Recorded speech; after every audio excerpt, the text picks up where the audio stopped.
darating daw na false Christ and false prophet. Amen. Amen. Matthew 24 verse 24, and there shall arise false Christ and false prophet, and shall show great signs and wonders, insomuch that if it were so possible, there shall deceive the very elect. Amen. Behold, I have told you before. Therefore, if they shall say unto you, behold, he is in desert, go not forth, behold, he is in the secret chamber, believe it not. Amen. Amen. So may darating na false Christ and false prophets, mga kapatid. Praise God, hallelujah. At he will shew great signs. Amen. So magpapakita siya ng matitinding mga signs, mga kapatid. Praise God, hallelujah. At huwag kayong maniniwala kung may magsasabi na siya ay nasa desert or nasa secret chamber, mga kapatid. Praise God, hallelujah. As sabi ng 2 Thessalonians, mga kapatid, let no man deceive you by any means. Amen, oh? For that day shall not come. Amen. Except there shall come a falling away first. Amen. And that the man of sin be revealed, the son of perdition. He's talking about the Antichrist. Amen. Hindi raw darating yung alin? Yung araw na yon. Amen, no? Hindi darating yung araw na yon. Anong araw ba yun? Yung caught up. Amen. Hindi darating yon hanggat hindi pa nare-reveal si man of sin. And the son of perdition. Amen. So he should be revealed first. Amen. Just like an introduction, mga kapatid. Amen, no? Amen. Ipapakilala siya, mga kapatid. Praise God, hallelujah. At saka darating yung sinasawag na caught up, mga kapatid. Amen. No? Except, sino to? Si Antichrist. Who possessed and exalted himself above all that is called God, or that is worshipped, so that he as God seated in the temple of God, showing himself that he is God. He will sit on the temple of God, which is in Israel. Mga kapatid, sino? Si Antichrist, mga kapatid, praise God. At magpapakilala siya na siya yung Diyos. Amen. And because he will show great signs, maraming madideceive. Amen. Maraming maniniwala, mga kapatid, praise God. Nasabi ko, and then shall that the wicked be revealed. Amen, no? Sa ano naman to? Sa 8, no? Whom that the Lord shall consume with his spirit of his mouth and shall destroy with the brightness of his coming. Sino? Si Antichrist and the false prophet. Si Antichrist and the false prophet, isa lang yun, mga kapatid, ha? Huwag niyong paghiwalayin. Amen. Isa lang yun, mga kapatid. Amen. At ang sabi dito, mga kapatid, praise God, no? Hanggat hindi pa siya nare-reveal, hindi darating yung caught up, mga kapatid, praise God, hallelujah. At anong gagawin niya? Siya ay magsushow ng great signs. At ang sabi dito, siya ay uupo, na siya ay ipapalagay niya sa yung Diyos, mga kapatid, praise God, hallelujah. Amen. Saan? Doon sa temple of God sa Israel. No? Saan siya upo? Sa temple of God. Sa temple of God. Yun na yung Diyos. Mating na. Tingnan mo, nasa temple of God nga, nasa Jerusalem. Kayo maniniwala. Bakit ang Diyos natin darating saan? Sa cloud. Mapi. Cloud. Mapi. Ro. Sabihin sa'yo doon, cloud. Malum. So, kailangan alam natin na ang Diyos natin darating sa cloud. Amen. Sa pagdagit, mga kapatid, praise God, hallelujah. Amen. Hindi siya magpapakita kaagad na siya ay nandun sa temple of God. But because of lack of knowledge, maybe some people will be deceived. Amen. Bakit? Kasi meron siya ring great signs. Amen, no? Pag-aaralan natin yan sa mga sunod na verses, no? Praise God. Ano pa? Sabi dito, mga kapatid, sa Revelation 11, no? And I beheld another beast coming up out of the earth. So si Antichrist, he will come out of the earth. No? So ibig sabihin tao siya. Tama, mali. Tama. Kasi galing sa earth siya, mga kapatid, hindi siya galing sa heaven. Amen. Antichrist, ang tawag sa kanya, beast. Okay. Coming out of the earth. Beast, tandaan nito kasi may topic tayo mamaya na two beast. At least alam na natin yung beast. So itong I beheld another beast. Ang tawag sa kanya si another beast. No? Siya si another beast. Amen ha? Sino yun si Antichrist? Si another beast. Amen. He came out of the earth. Lalabas siya galing sa earth. And he had two horns like a lamb and spake as a dragon. No, he is like a lamb. Amen. Maamo. Amen. No? He came out of the earth, ang tawag sa kanya another beast, at saka he is like a lamb, and he speak as a dragon. Ano ba ito, pastor? Nagbubuga na apoy. Meaning, mga kapatid, praise God, if he speaks like a dragon, mga kapatid, magaling siyang magsalita. And he can persuade you. He's like Satan, dragon, of that old serpent, the devil, mga kapatid, praise God, hallelujah. He can deceive you. Amen. No? Kaya kanyang bilugin, kumbaga. Amen. No? Bakit? Mabait, magaling pa magsalita. Amen. Amen. At dahil sa galing niya magsalita, mga kapatid, praise God, kaya kanyang i-persuade. Amen. At ano pa? And he exercises all the power of the first beast before him. So he has a power also that Antichrist, that another beast or the Antichrist that will be revealed, mga kapatid, praise God, siya ay meron din siyang kapangyarihan, kagaya ng first beast. Pero ang tawag sa kanya si another beast. Pero yung kapangyarihan niya, kagaya ng first beast, mga kapatid, praise God, hallelujah, which is before him, na nauna pa sa kanya. Amen. And caused the earth and them which dwell thereinto to worship the first beast whose deadly wound was healed. Galing na. Ganito yan. This is the Antichrist. Amen. He shew himself as God. He will sit in the temple of God. Amen. Praise God. And because he can persuade you, he can deceive you, mga kapatid, praise God, you will ought to worship him. Amen. Amen. And when you worship him, mga kapatid, praise God, it is like worshiping the first beast, which is in him. Amen. Nagis natin, mga kapatid, no? So when you worship him, mga kapatid, praise God, it is like you are worshiping the devil which is in him.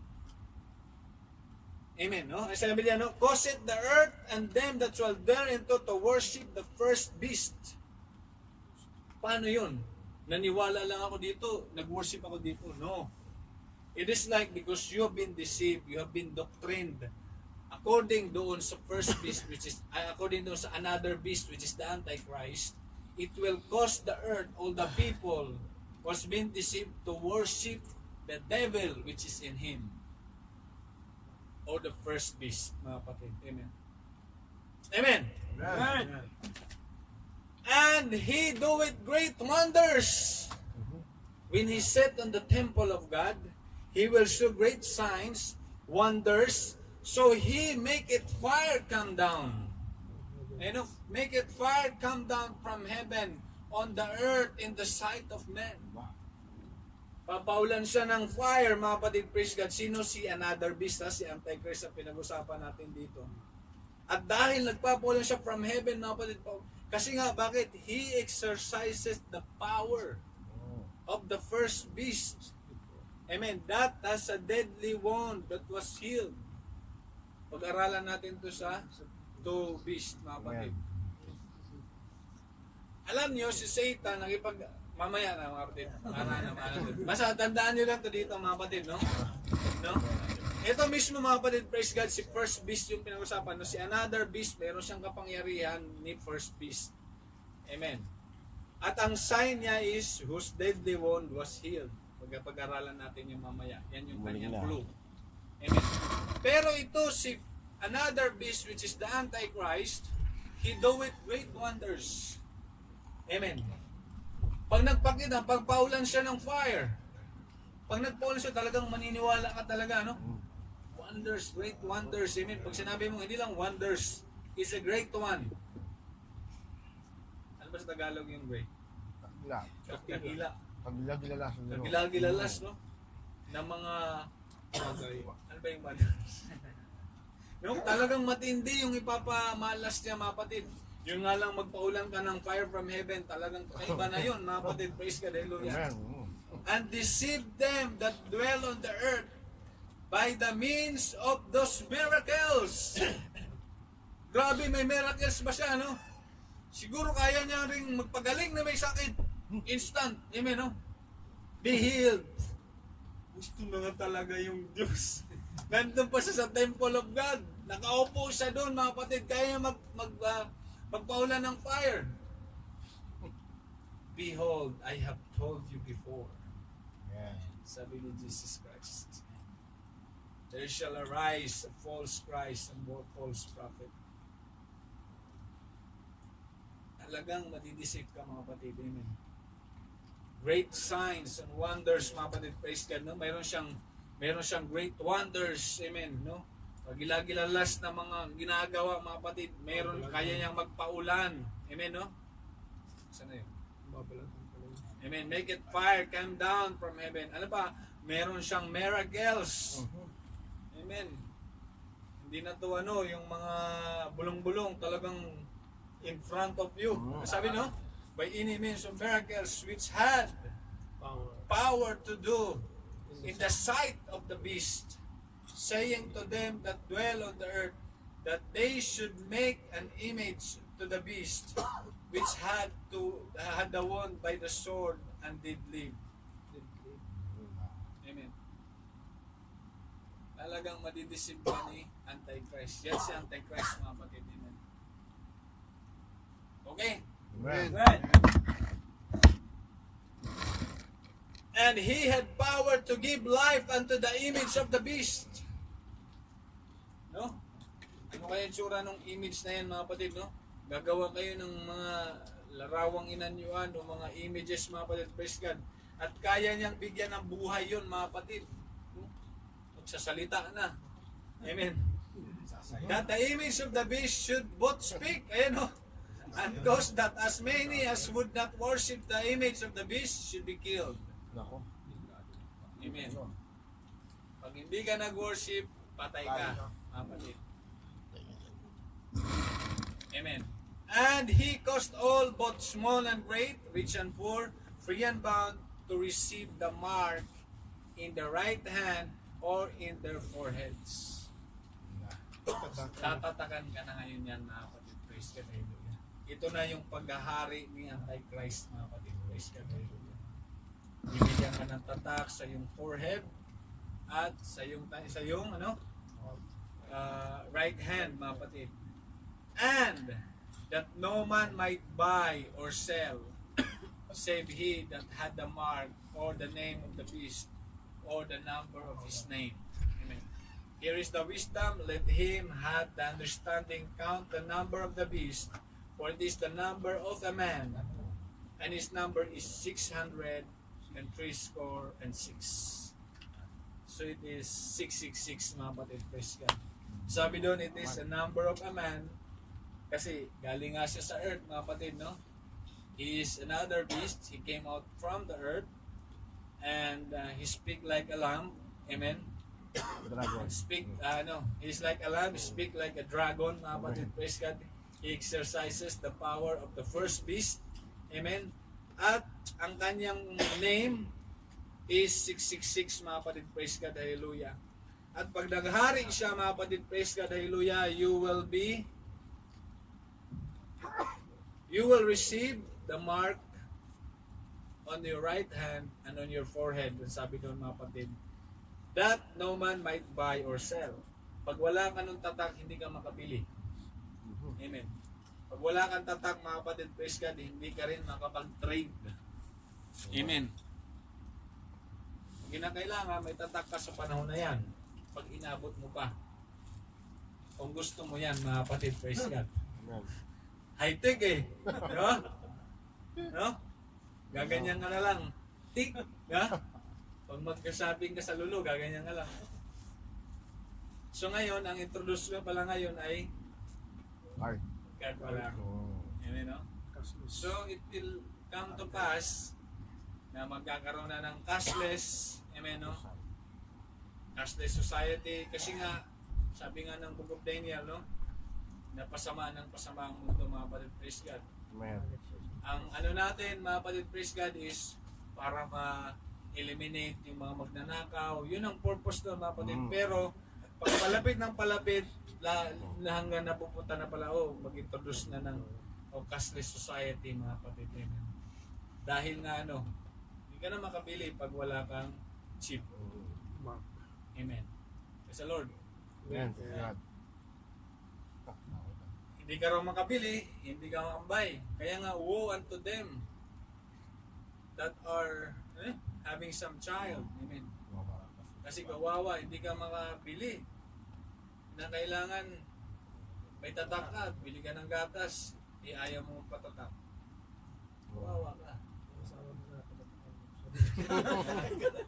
Amen. So yun, mga kapatid, praise God, hallelujah. Bahal. Pero high-tech, maganda, di ba?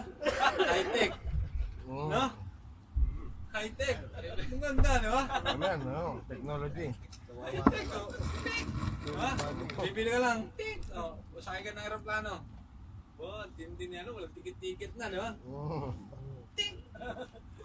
Di ba? Automatic, amen. So yun ang mangyayari, mga kapatid, praise God, hallelujah. Wow, mabilis ah. Okay. Amen.